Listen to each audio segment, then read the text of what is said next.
GM friends, and thanks for tuning in to DeFi-Logic's TA Tuesday at 12 p.m. Mountain Time. Our server members enjoy weekly community calls, request chart reviews, and join in on live discussions. The link is in the video description below. Today we will be reviewing charts for Bitcoin, ETH, Sol, AVAX, ENS, Lido, DYM, Zeta, and for legacy markets, S&P 500, Dow Jones Industrial, NASDAQ 100, US dollar index, and US 10-year bonds. And with that, here is Eddie.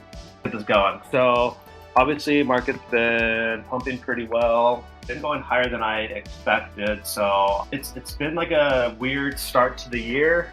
So I've been trying to adapt to what's going on. So Ethereum has been visibly much weaker. Let me delete this stuff. So we tagged this FVG that I was looking for. Chart's kind of a mess. So these were our high time frame buys from a couple months ago streaming, right?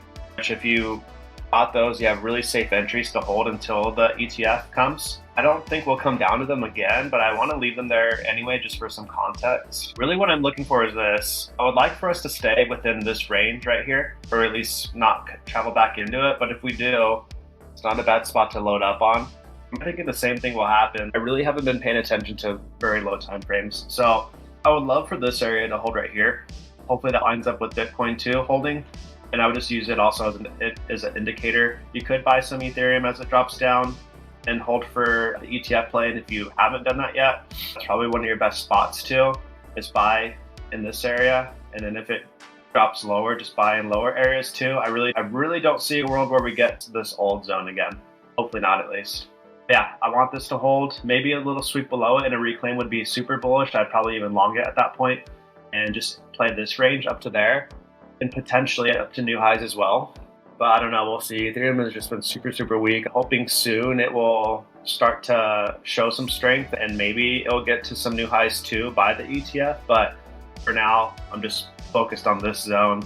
That's what my plan is. So looking to buy in this little area right here up to this 35.8 level. That's the Ethereum plan. Yeah, AVAX, I started buying it too. Oh, look at that one next. Gold. My last spot that I wanted to load up on got like barely missed, which is super sad. I don't know if it'd come back down here. At this point, I think it would, if it comes down even to this level, that's the spot to buy. If anyone ever recognizes that 3-tap setup, that's what it would give. So it's basically just when it makes the low and then it deviates the low and then it comes and retests the low again. I could see that possibility happening. Other than that, I really am not interested into it until it can start closing above the areas it's at. I think the rotation, I'd imagine that Sol rotates to AVAX, but I don't know, the Solana manlets are strong and retarded, so it might just continue to outperform it. It's in this huge like resistance level, right? Which is why I'm not super interested in Sol. On the flip side though, you can also say that it's trying to flip it unsuccessfully so far. So maybe some flips of these levels, you can start aiming for some of these highs, but for now, like any intermediate trades, I'm not super interested in Sol. So that's what I'm looking for. I'm looking for a dip down into here again. If it gets right here, I'll probably buy spot, but I don't think we'll see it. Dip down in here again for a long or some reclaims of these levels to get long too, potentially. So that's how Sol looks. AVAX, I think, is going to run harder though. So let's look at AVAX. So basically this is what I'm looking at with AVAX is I think we will get to take profit here at 69 soon. That's what my hope is. It's the same thing as Ethereum too. That's basically like the level I'm looking at and potentially can run higher, but I don't expect too much from it, like maybe 89 as well. But I would definitely take most of it off at 69 and just leave trailers here. One thing that I don't like about it though, that I was talking about in the server the other day, is both these daily candles here don't have bottom wicks. So there's a good chance that we come and fill these in. So I'm averaging into the position right now. Originally, I didn't want it to start closing below this low right here, 38.36, but on a high time frame perspective, I can see it definitely filling in some of this stuff here, and I would just buy more because basically what I'm looking for is some sort of price action like that. Just some choppy, bullish consolidation, and then go towards our targets. You could take some off here if you want, but I'm aiming higher with AVAX. So that's the plan. Is I've already bought some. I'll just buy lower if it comes. Not really worried about stop losses, as the market's very forgiving to longs right now. You just need to make sure you're positioning correctly and not like blowing your whole load at the very beginning. Just make sure you're saving like bullets to the DCA down in. So that's what we're looking at with that. On the lower time frame, like I was saying earlier, I would like for this to hold right here, which is why I've already started buying. But just don't fit yourself. If it does come down here, just buy more. I think you'll be fine. That's the AVAX plan. I might buy a little bit more right now, depending on how this 4-hour closes. So let's talk about that. If this 4-hour closes and it rounds the bottom, then I'll just buy some more as well, with still the idea of buying lower if it comes. The new strategy for me right now is like, I don't really care about the best entry. I just want to be involved in the markets that look bullish. AVAX to me looks way better than freaking Sol. It just has much more room to run. And it's AVAX, and it's election season. So might get some of that in the news, right? PEPE, I don't want to look at PEPE. I want to look at this, but this should, I imagine this runs though, since we're on it. Check this out. I hadn't even looked at this for a while. But consider that my high. This our low, obviously, with the mid-range somewhere around where we're at right now, maybe. But dude, look at this. It's actually a really nice chart. If you wait for it to break out and then retest, I should have some new highs, I would imagine. Bonus trade when that happens. I'm gonna put an alert for that. I don't want to buy any spot on it right now personally. I'm trying to just focus heavier on the stuff that looks the most bullish, but eventually this is gonna look great. I think PEPE will have another run. Like SHIB, this is what SHIB did. You guys remember that. ENS. I started buying ENS also, even though it looks really shitty on high time frame. PEPE going to 3 trillion, 300 trillion. Let's delete that. These are pretty good. Oh yeah. So this is why I am starting to position into it, because it already did what I'm saying I'm looking out for with PEPE. It already broke out of its accumulation range and retested it. It could come down lower, but it's the same idea. Like I'm just slowly averaging in. It was very much like AVAX, where I'm looking for it to hold the 4-hour level right here. Basically this just whole zone, quite a big area, but I think it's right at my entry right now. I want it to hold that, and if it doesn't, I'll just buy more lower because it's a really good looking chart. I know in the past Vitalik has talked about ENS. I just think it's going to run really hard. Lots of support all over it. So if this level doesn't hold, same idea. I'll just buy lower as it goes. And I just don't want it to fall back into the range. If it does, then I'm wrong and I'll probably be back holding for a while. But that's fine. As far as targets go, I don't know, man. I got this whole bull market vibe going on right now. A lot of the stuff I'm positioning into, I'm planning on holding for quite a while. So really the fireworks with ENS happen once it can start getting above these highs, really. I don't know, you get the idea of it, right? I don't like having too many lines on my chart. What the hell is going on? Basically though, as soon as I can start closing above some of these highs, maybe even, I'm still looking at it weekly. That's probably why it looks so fucking weird to me.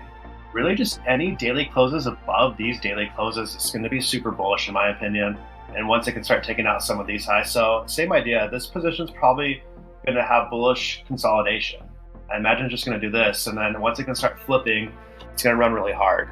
So everything I'm looking at and every like trade idea that I'm talking about that I'm getting into, it's going to take patience. If you're on leverage and you can't handle drawdown and P&L going back and forth, just do it on spot. But everything's going much higher in my opinion. So we basically have this range though that I'm looking at right here. So 37 will be like the first target, and then we'll see how it goes from there. So hopefully I can get my average entry to like right around here. It'll be a pretty decent move. It'll probably take a month or two, I'm thinking. We'll see. So this was an airdrop and it's performed really well, which is why I wanted to look at it. There might not be anything for us to do on this. It's looking like it wants to pull back just on the daily. Let me see if I got some sort of a range to work with. Basically, this is my range high. I don't know how many people got allocated and how much money they made. If there's a lot of money in this, it could just slice right through this level. I don't think this is anything I'm going to really be doing anything with. I'm just watching it for now.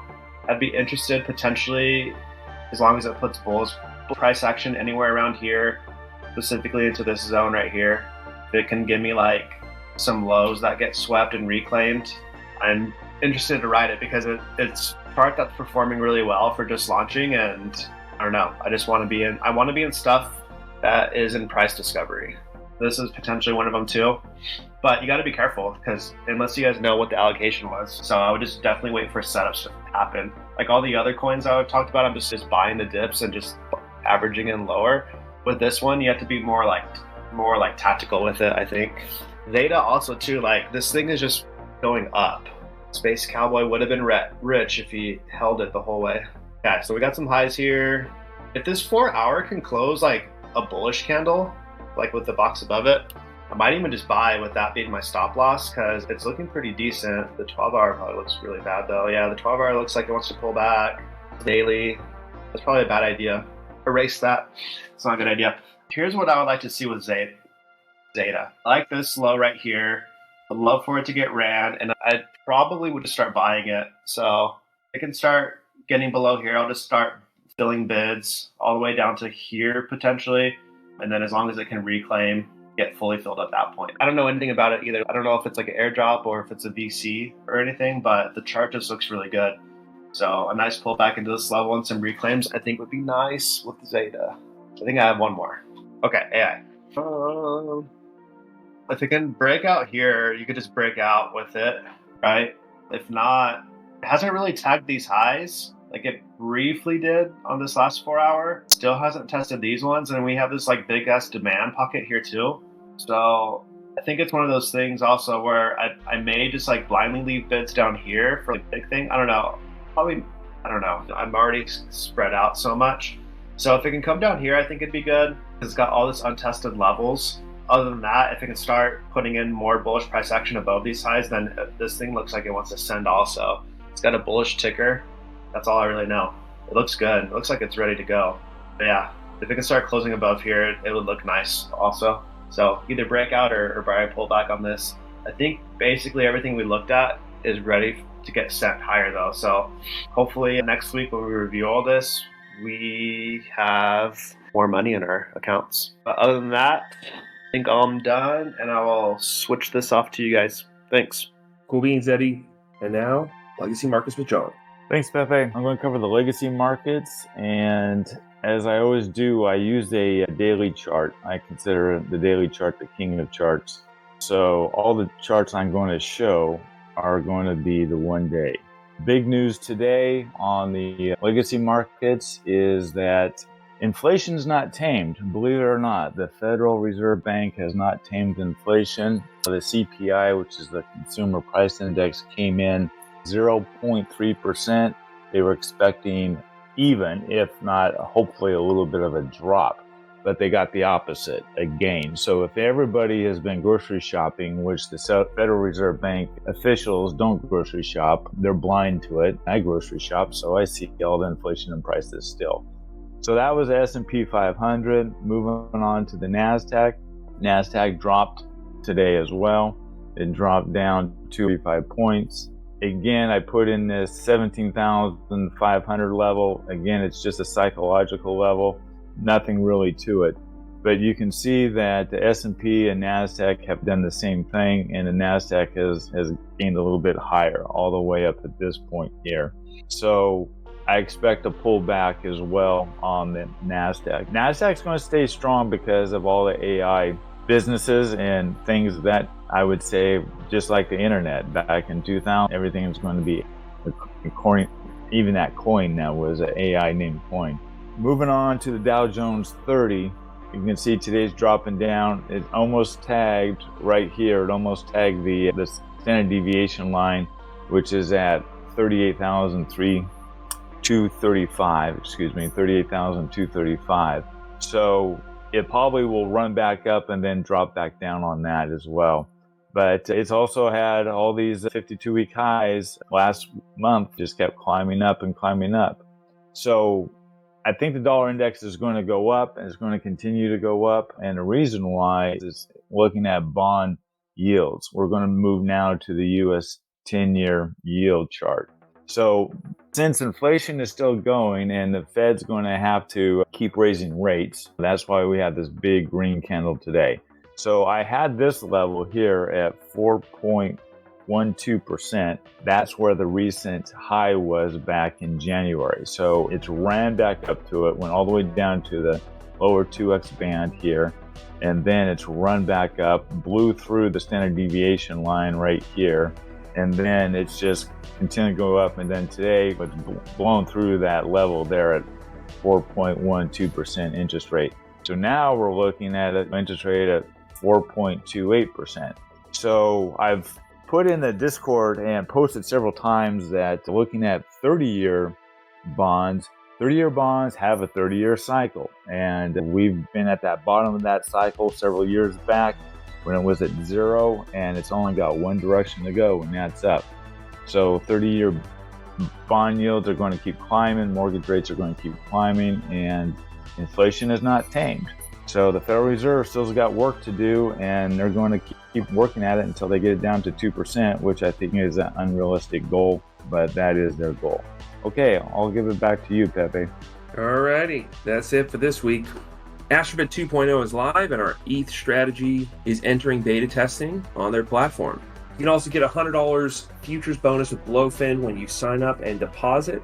Our affiliate link is in the description below. Proof of reserve wallets are on Nansen, which is an excellent standard for centralized exchanges. And we will see you next week. If you didn't see the asset in this video, make sure to tune in to our call in the server where we have more charts being reviewed. And spots are filling up for Blowfin, so you better get in now. GN friends, see you next week. Join us next week in Discord for TA Tuesday at DeFi-Logic.com.